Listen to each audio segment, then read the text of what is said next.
여러분 안녕하십니까. 올 들어 포항 지역의 수출입이 크게 줄었고 포항철강공단 생산량도 감소하는 등 경기 침체가 이어졌습니다. 하반기에는 미국과 중국의 경기 활성화에 따라 철강 수출 여건이 다소 회복될 수 있다는 전망도 나왔습니다. 임재국 기자가 보도합니다. 철강 경기 침체 속에 포항의 수출입이 크게 줄었습니다. 올 들어 지난달까지 수출은 51억 5천만 달러, 지난해 같은 기간에 비해 24.6%가 줄었고 수입은 무려 36.7%가 감소했습니다. 80% 넘게 차지하는 철강 제품 수출이 부진하면서 철광석 등 광산물 수입도 크게 감소했기 때문입니다. 미국과 중국 등 주요 국가의 수출입도 감소세가 지속되고 있습니다. 글로벌 경기 부진에 따른 세계 교역량 감소, 철강 제품 판매 단가 하락, 그리고 원자재 국제 가격 하락, 내수시장 수요 부진 영향으로 8월 수출입 모두 큰 폭의 감소세를 보이고 있습니다. 포항철강공단의 생산과 수출량도 감소폭이 커지고 있습니다. 올 들어 7월 말까지 포항공단의 생산량은 10.2%, 수출은 17.2% 줄었고 고용 인원도 500여 명이 감소했습니다. 경기 침체와 철강 공급 과잉에 따라 철근 그리고 후판 업체의 라인 폐쇄와 유가 하락에 따른 셰일가스 생산량 감소로 인한 유정용 관관 제조업체의 기업 구조 개편에 의한 것으로 보여집니다. 한편 한국은행 포항본부는 하반기에는 중국의 경제 활성화와 미국의 금리 인상 등으로 철강 수출 등 여건이 나아지면서 지역 경기도 완만한 회복세로 전환될 것으로 전망했습니다. MBC 뉴스 임재욱입니다. 경북 동해안 지역의 주택담보대출 증가율이 전국 평균보다 크게 높은 것으로 나타났습니다. 한국은행 포항본부에 따르면 지난해 9월부터 올해 7월까지 전국은행 주택담보대출 증가율이 평균 11.5%였지만 경북 동해안 지역은 24.4%를 기록했습니다. 이는 대출 수요 증가와 주택거래 활성화 대책, 아파트 신규 분양이 늘면서 지역의 부동산 경기가 상승세를 지속했기 때문으로 금리 상승 등에 대비한 적절한 대응 조치가 필요한 것으로 전망됐습니다. 포항의 한 고등학교에서 학생 50여 명이 집단 식중독 증세를 보여 보건당국이 역학조사에 나섰습니다. 포항시 등에 따르면 이 학교 1, 2, 3학년 50여 명이 지난 14일 오후부터 15일까지 설사와 구토를 해 지난 16일부터 학교 급식을 중단시켰습니다. 포항시는 학생들의 가 건물을 채취해 역학조사를 의뢰하는 한편 음식과 식수, 조리 종사자의 위생 상태 등을 조사해 일주일 뒤쯤 결과가 나올 것으로 보입니다. 국회 산업통상자원위원회가 오늘 한국수력원자력과 원자력안전위원회에 대한 국정감사를 실시했습니다. 원전에 사용된 해외 부품의 35%에 대한 시험 성적서 위변조 여부를 확인조차 할 수 없는 것으로 드러났습니다. 김형일 기자가 보도합니다. 한수원이 국내 원전에 사용한 해외 부품은 모두 28만여 건, 이 가운데 35%인 9만 7천여 건은 시험 성적서가 위변조됐는지 여부를 현재 확인조차 할 수 없는 것으로 드러났습니다. 이 시험 성적서 확인조차가 지금 불가한 거예요. 35%가. 부품 하나의 잘못을 해가지고 엄청난 사고가 발생할 수 있는 가능성이 있잖아요. 세계 59개국 3,200여 기관에서 시험 성적서를 발급했는데 지금은 아예 없어진 기관도 있어 위변조 확인이 불가능한 상태로 원전의 안전성을 위협하고 있다고 지적했습니다. 원전 비리의 몸통으로 지목되어 온 LS그룹도 도마에 올랐습니다. 정수성 의원은 LS그룹 계열사의 원전 비리로 지금까지 4조 원의 손실이 발생했고 현재는 손해배상 소송까지 진행 중인 상태라고 밝혔습니다. 그런데 이런 상황에서 원전 규제기관인 원자력안전위원회가 LS 측으로부터 1,000억 원을 출연받기로 한 사실이 새롭게 드러났습니다. 원전 비리에 몸통을 하고 거기에다가 그 하청 그 감독하는 협력업체인데 그 업체를 출연하면 1,000만 원 받겠다, 1,000을 받겠다. 이게 우리 국민들이 이해하겠습니까? 전하진 의원은 원전의 발전 단가가 지난 5년간 40%나 증가하는 등 경제성이 떨어지고 있지만 국내 신재생 에너지에 대한 투자는 너무나도 미약하다고 지적했습니다. 결국은 사회 갈등 비용들이 아니겠습니까? 그래서 이런 사회 갈등 비용을 지속적으로 부담해 가면서도 원자력을 고집해야 될 이유가 있을까? 이 밖에 장윤석 의원은 국내 원전의 도면과 실제 형상이 일치하지 않는 사례가 모두 87건에 이른다며 건설 과정의 안전을 위한 기본적인 원칙조차 지켜지지 않고 있다고 지적했습니다. MBC 뉴스 김형일입니다. 국회 산업통상자원위 국정감사에 참고인으로 출석한 이희진 영덕군수는 신규 원전 추진을 위해서는 정부가 먼저 특별법 제정과 지원책을 제시해달라고 거듭 요구했습니다. 이 군수는 일본 후쿠시마 원전 사고 이후 원전에 대한 주민 여론이 크게 악화됐고 특히 농수산 분야에서 걱정이 커지고 있다며 지역의 반원전 정서를 전달했습니다. 이 군수는 또 지난해 정홍원 총리 방문 때 제시됐던 지역 개발 사업 중 추진되는 것이 있는지 확인해달라는 의원들의 질문에 전혀 없다고 증언했습니다. 원전 유치 논란이 뜨거운 영덕 지역의 기자들이 한국수력원자력의 돈을 받아 유럽 여행을 다녀온 것으로 드러나 논란이 일고 있습니다. 정의당 경북도당은 성명을 내고 영덕 지역 출입 기자 8명이 최근 8일 동안 원전 시찰을 명목으로 프랑스와 네덜란드 등 유럽 여행을 다녀왔는데 여행 경비 7,300만 원을 한국수력원자력이 지원했다고 폭로했습니다. 정의당은 한국수력원자력이 오는 11월 11일 영덕 지역 원전 찬반 주민투표를 앞두고 기자들에게 재갈 물리기식 향응을 제공한 것이라며 검찰과 경찰의 수사를 촉구했습니다. 포항 동지여고와 세화고가 고교 평준화 편입을 요구하고 있습니다. 학교 측은 자격 요건을 다 갖췄다는 입장인 반면에 도교육청은 내년 용역 결과를 바탕으로 결정하겠다는 입장입니다. 박상원 기자가 보도합니다. 포항 지역 비평준화 고등학교들이 고교 평준화 편입을 요구하고 있습니다. 특히 지난 1966년 개교한 동지여고는 2009년 학교명 변경과 함께 일반 고교 요건을 갖춘 뒤 여러 차례 고교 평준화 편입을 도교육청에 요청했습니다. 하지만 도교육청은 평준화 기준인 통학거리와 교육 역량 등의 요건에 대해 내년에 용역을 거쳐 평가하겠다는 입장입니다. 교육 과정이라든지 또는 학교 정도 탈락률 등등을 살펴볼 때 아직까지는 부족한 면이 있기 때문에 저희들은 내년에 연구 용역을 외부 전문기관에 용역을 줘가지고 거기에서 객관적인 판단을 가지고 추진을 하려고 이렇게 하고 있습니다. 동지여고는 지난달 평준화 편입을 찬성하는 2만여 명의 서명이 담긴 동의안을 도교육청에 전달하기도 했습니다. 학교 역량이나 성과나 이런 부분에서 충분히 평준화에 들어갈 수 있는 요건을 갖추었다고 생각합니다. 금년도에 다시 이 평준화 요청을 했었는데 교육청에서는 차일피일 미루는 통해 우리 아이들이 어떤 자존감이 훼손되고 갈등이 지속되자 경상북도 의회가 해당 학교장과 도교육청, 지역 학부모들과 함께 정책 간담회를 가졌습니다. 오늘 이해 당사자들이 다 모시고 벌어진 이해 폭을 좀 줄이고 좀 뭔가를 방법을 찾아보자 하는 그런 취지에서. 포항 지역에는 지난 2008년부터 고교 평준화 제도가 도입돼 현재 27개 고등학교 중 12개 학교가 속해 있습니다.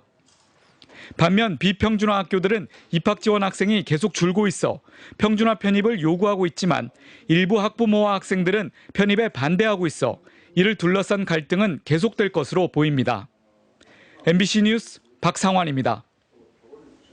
지난 2007년 도입된 시도교육감 직선제가 국가 예산은 물론 후보자 개인에게도 큰 부담을 주고 있어 제도 개혁이 시급하다는 지적이 나왔습니다. 국회 안영희 소속 새누리당 이철우 의원은 2008년부터 작년까지 교육감 선거에 들어간 국가 예산은 선거 경비 1,030억 원, 선거 비용 보전금 1,469억 원 등 모두 2,499억 원이며 같은 기간 후보들이 지출한 선거 비용은 2,088억 원으로 후원금이나 선거 보전금으로 충당하지 못한 660억 원은 후보자 개인이 지출했다고 밝혔습니다.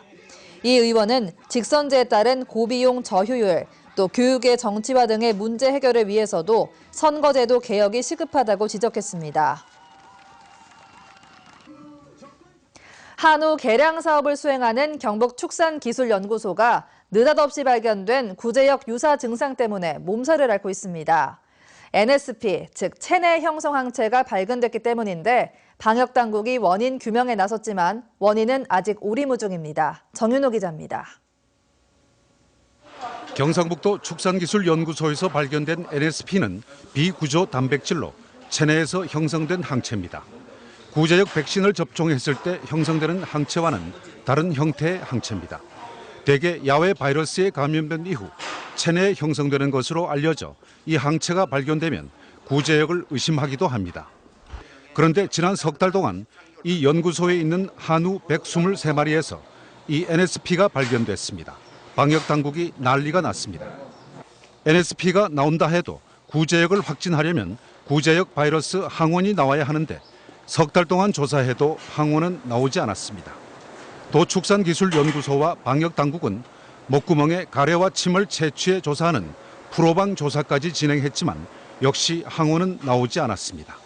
우리나라에서 처음으로 프로방 검사라는 것도 같이 실시를 했고 그래도 항원이 안 나와서 음성으로 판정이 됐고 그다음에 또 죽은 도축시키는 소의 어떠한 인후두까지도 떼서 우리가 검사를 했는데 다 음성이 나왔습니다. 그런데도 수십억을 호가하는 종모우 어미를 포함해 애써 키운 소 123마리는 단지 NSP가 나왔다는 이유만으로 속절없이 죽었습니다. 종축 어떤 계량적인 기관에 대한 어떠한 그러한 검사라는 일반 농가와 달리 검사 어떤 기준이라든가 SOP적인 기준이라든가 이런 것은 좀 달리 좀 적용을 하는 것도 필요하다고 생각합니다. 도축산연구소와 방역당국은 갓 태어난 송아지의 인공 포유까지 진행하고 있지만 여기서도 원인이 규명되지 않으면 더 이상은 방법이 없습니다. 축산업계에서는 이제 NSP만으로 구제역을 의심할 게 아니라 프로방 조사를 진행하는 등 구제역 대응 매뉴얼을 개선해야 한다는 지적도 나오고 있습니다. MBC 뉴스 정윤호입니다.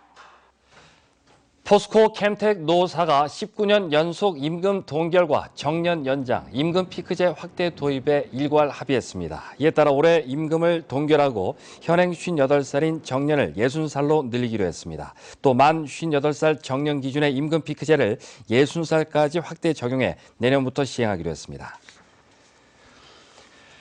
학생 수가 격감한 영덕 지역 4개 중학교를 하나로 통합해 기숙형 거점 중학교로 육성한다는 교육지원청의 계획에 해당 지역 학부모들이 대부분 찬성했습니다. 영덕 교육지원청은 지품중학교와 남정, 병곡, 축산 등 4개 중학교를 통합하는 안에 대해 해당 지역 유치원과 초등 학부모 142세대를 대상으로 설문조사한 결과 134명이 참여했고 105명이 찬성해 투표 참여율 94%, 찬성률 78%로 나타났다고 밝혔습니다. 이에 따라 거점 중학교 설립추진위원회는 난제인 위치 선정 과정이 남아있는데 공정하고 영덕 교육에 도움이 되는 장소를 정하겠다고 밝혔습니다. 경주시가 행정자치부가 공개한 행사, 축제경비 절감 우수 지자체에 선정됐습니다. 경주시는 2013년 행자부 결산 기준 16억 원의 행사, 축제성 경비를 절감한 성과를 인정받아 정부로부터 경주시 1년 예산 30%에 해당하는 보통교부세 18억여 원을 받게 됐다고 밝혔습니다. 이번 발표는 과도한 행사 경비를 줄이고 지자체 재정 운영에 대한 시민들의 관심을 촉구하기 위해 이뤄졌습니다. 오늘 경북 동해안 지역은 비가 내리면서 바람이 강하게 불었습니다. 동해상의 파도도 높게 일었는데요. 내일은 다시 맑아지겠지만 파도는 여전히 높겠습니다. 자세한 날씨 양태빈 기상캐스터가 전합니다. 네, 오늘 경북 동해안 지역에서는 비바람이 몰아쳤습니다. 하루 종일 비가 내리면서 가을바람이 쌀쌀했는데요. 내일은 다시 맑은 하늘이 모습을 드러내겠습니다. 다만 당분간 약간 강한 바람이 불겠으니까요. 쌀쌀한 바람에 건강을 꼭 챙기셔야겠습니다. 동해상에서는 풍랑주의보가 발효 중입니다. 바람 불면서 파도의 기세가 대단하겠는데요. 내일 동해 남부에서는 파도가 최대 4m로 매우 높게 일겠습니다. 또한 너울로 인해 높은 파도가 방파제를 넘을 수도 있으니까요. 해안가에서는 안전사고 조심하셔야겠습니다. 자세한 내일 날씨 알아보겠습니다. 내일 경북 동해안 지역은 고기압의 영향으로 맑겠습니다. 아침 최저 기온은 경주 14도, 포항 18도로 예상되는데요. 낮 최고 기온은 대체로 24도까지 오르겠습니다. 울릉도와 독도도 맑은 하늘 보이겠습니다. 바람은 강하게 불겠는데요. 아침 기온은 울릉도 16도, 독도 18도, 낮 최고 기온은 울릉도 20도, 독도 21도가 되겠습니다. 동해남부 한때 비가 오다가 점차 맑아지겠습니다. 바람은 강하게 불면서 파도는 1.5에서 4m로 높게 일겠습니다. 비가 그치면서 당분간 맑고 쾌청한 날씨가 이어지겠습니다. 주말에는 나들이 하기 좋겠습니다. 날씨였습니다. 경상북도의회 새누리당 소속 의원들은 오늘 경주에서 기자회견을 열고 제20대 총선 선거구 획정에 따른 경북 지역 선거구 축소를 반대한다고 밝혔습니다. 의원들은 내년 총선 선거구 획정이 농어촌 지역의 특수성과 현실을 배제한 채 단순히 인구 편차만을 기준으로 이뤄지고 있다며 국회의원 수가 줄어들면 농업 관련 예산이 줄고 관련 SOC 사업 진행도 차질을 빚어 경북 농업 산업 전반이 더 어려워질 것이라고 강조했습니다. 실크로드 경주 2015회 관람객이 개막 28일째를 맞아 50만 명을 돌파했습니다. 경주 문화엑스포는 오늘 50만 번째 관람객을 환영하는 행사를 열고 관람객 100만 유치 목표를 위해 K 그랜드세일과 연계해 마케팅 전략을 강화하기로 했습니다. 추석을 맞아 점프와 난타, 판타스틱 빵쇼 등을 한자리에 관람하는 코리아인 모션과 판소리, 안숙선 공연 등 프로그램도 보강할 예정입니다. 포항해양경비안전선은 차량 해상 추락사고 발생 시 신속한 인명 구조 능력을 키우기 위해 오늘 실전과 같은 훈련을 실시했습니다. 이번 훈련에서는 폐차를 이용해 차가 해상에 추락하는 사고를 재현하면서 인명 구조에 중점을 두고 실시했습니다. 울진군 장학재단은 오늘 2015년도 울진사랑 장학금을 지급했습니다. 2011년부터 시행하고 있는 울진사랑 장학금은 6월에 실시하는 전국 연합학력평가에서 성적이 우수한 관내 거주 고등학교 1, 2학년 30명에게 50만 원에서 100만 원씩 총 2,200만 원이 지급됐습니다. 이 밖에도 울진군은 서울대와 포스텍 등 주요 5개 대학에 합격한 고등학교 3학년 학생에게 특별장학금 400만 원을 지원하고 있고 매년 14억 원의 예산으로 고등학생 전액 학자금 지원과 무상급식 등 전국 지자체 최초로 완전 무상교육을 실현하고 있습니다. 경상북도 여성단체협의회는 오늘 경주 세계문화엑스포 행사장에서 양성평등주간 기념식을 갖고 여성발전 유공자 8명을 표창했습니다. 이상으로 포항 MBC 뉴스데스크를 마치겠습니다. 여러분 고맙습니다.